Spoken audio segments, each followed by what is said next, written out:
July 2, 1937.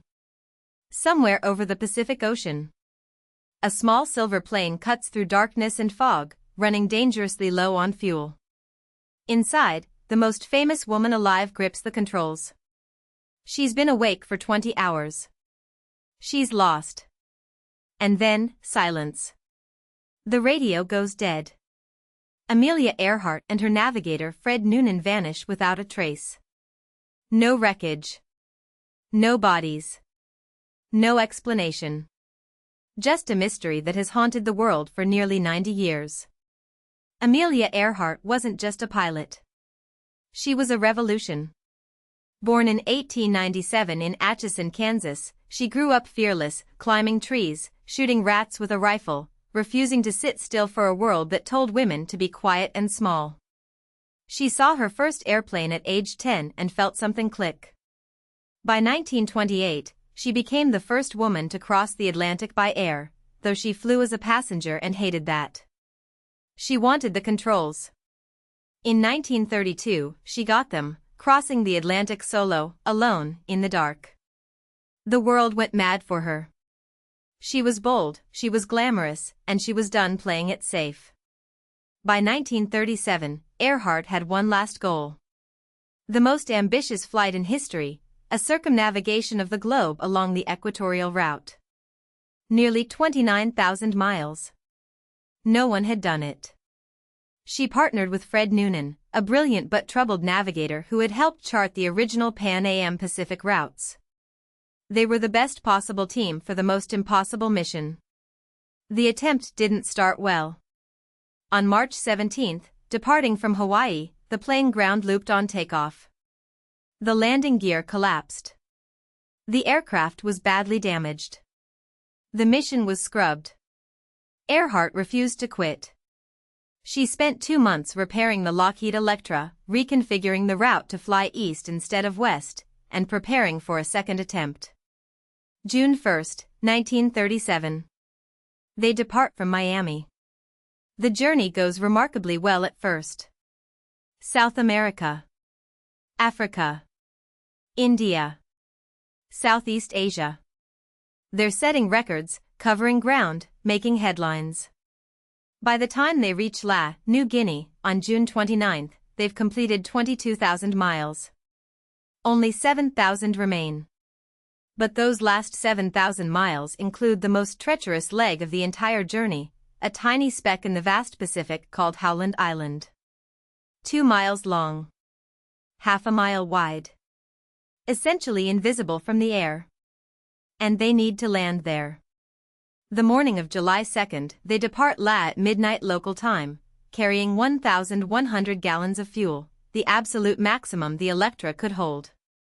The plane is so heavy it barely clears the trees at the end of the runway. Witnesses hold their breath. It climbs. It disappears into the night. What happened in those next 20 hours is the question that has never been answered. The U.S. Coast Guard cutter Itasca was stationed near Howland Island, tasked with guiding Earhart in via radio. They were ready. They were listening. But almost immediately, things went wrong.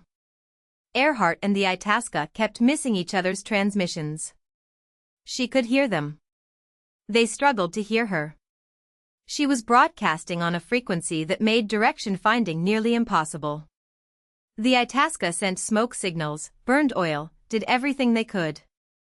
The sky around Howland Island was empty. Then the transmissions began. Earhart's voice, crackling through static. She sounds calm at first. Then increasingly urgent. We must be on you but cannot see you. Gas is running low. Fuel is critical.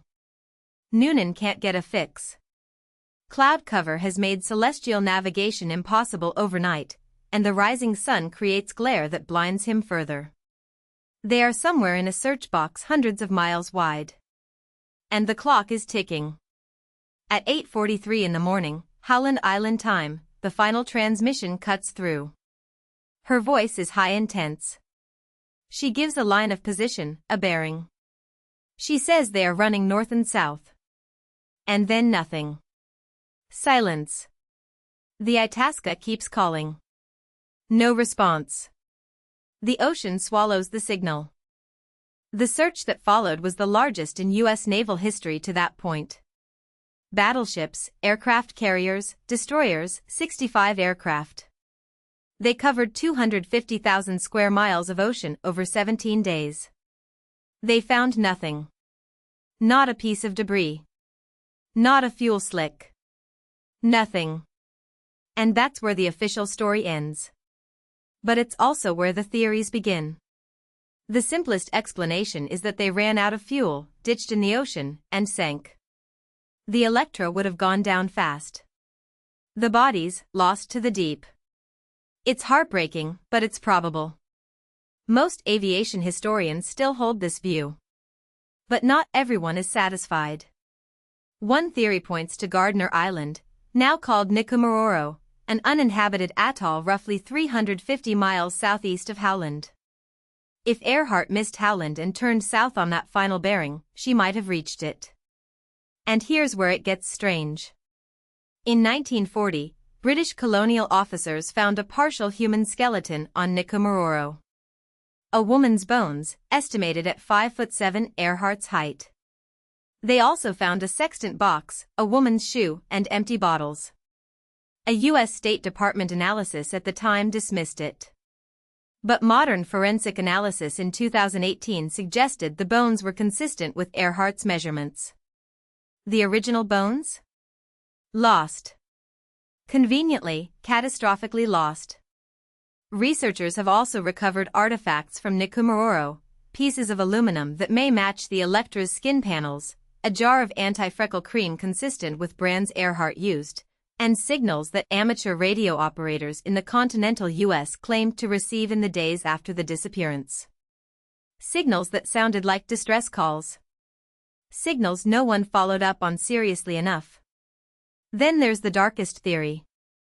That Earhart was captured by the Japanese. In 1937, Japan had secret military fortifications across the Pacific, activities they weren't supposed to have under international treaty. Some researchers claim Earhart's flight was partly a spy mission, that the U.S. government was using her circumnavigation as cover to photograph Japanese-controlled islands. There are eyewitness accounts from Saipan, residents who claim they saw a white woman and a man held prisoner before the war. A photo surfaced in 2017, found in declassified National Archives files, appearing to show two figures resembling Earhart and Noonan on a dock in the Marshall Islands. The Office of Naval Intelligence looked at the photo. Said it was inconclusive. The Japanese government says none of it happened. We may never know. The ocean is vast and merciless, and it keeps its secrets well. What we do know is this: Amelia Earhart walked toward the most dangerous thing she'd ever attempted with her eyes wide open. She knew the risk. She had written a letter to her husband before departure, a letter she called her popping off letter, in case she didn't return. It read, in part, "Please know I am quite aware of the hazards. I want to do it because I want to do it. Women must try to do things as men have tried. When they fail, their failure must be a challenge to others." She never came home. But that last sentence never stopped being true.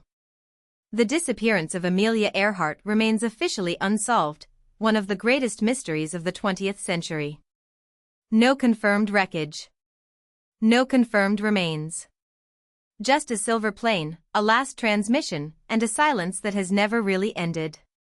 If stories like this keep you up at night the way they keep us up, subscribe and hit the bell. We're just getting started.